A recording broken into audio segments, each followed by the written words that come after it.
So I actually love this so freaking much. And listen, at the end of the day, is this gonna like change much when it comes to like how people feel about Nintendo? Not at all.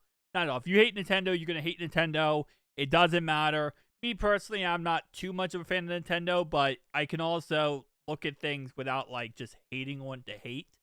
I don't hate Nintendo. I just probably I said I dislike them. I dislike their business practices. But anyway, moving forward, starting with, of course, Yoshi and the Mysterious Book here, physical releases of Nintendo games will be $10 more than digital releases.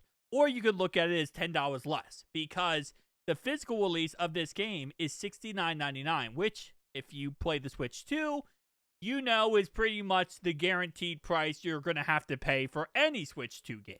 This is for Donkey Kong, any game that comes out, it's $70 pretty much guaranteed. Well, not the case when it comes to the digital release. Digital release, it will now be $10 cheaper, which I personally buy everything digitally. I know the idea, you own nothing, you get nothing, or whatever that thing is. I understand that, but I just like it digitally. I don't like having a million different cartridges. I like having it, digital on my system. I could play it, go to the next game, whatever. I got ADHD. I don't like the fact of having a million different things on me at once. But this is a W. It's a W. Now, if you still like, the physical copy and you're a collector and you want to, showcase it in your room or your collection, you can still buy the physical copy. It's just $10 more. Now, we've also seen other games getting released with the non-$70 price tag as of recently.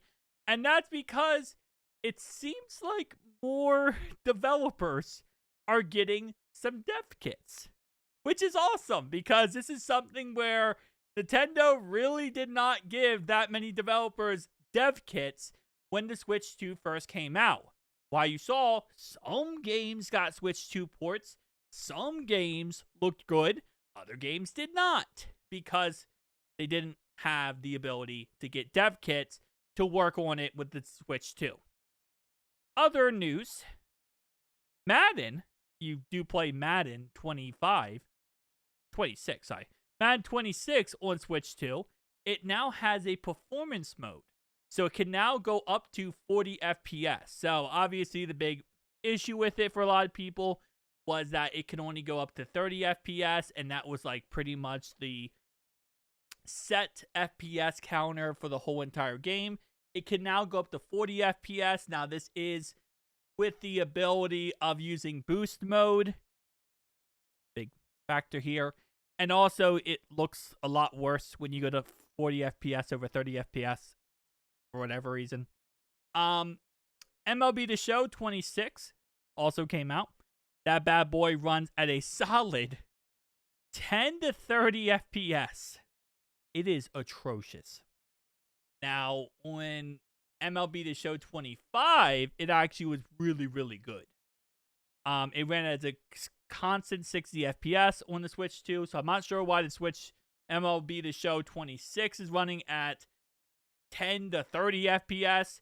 Based on what I've read and seen, it seems like it's because it's a Switch 1 port, and for whatever reason, they haven't created a Switch 2 port of it, so they released it with a Switch 1 port. And the Switch 1 runs it at 10 to 30 FPS, which makes sense. So yeah, we got some, things going on. But for the most part, we've also seen games get released recently without the $70 price tag, and that's because the cartridges that they buy are cheaper. They're able to actually get, instead of having a 64 gigabyte cartridge, you could have lower than that, so it's cheaper for the companies to develop them, cheaper for the consumer, which is nice. I think we saw recently like a game come out that was like $40 for a Switch 2 game, which is crazy to say that. Never in my life did I think I'd ever say that out loud.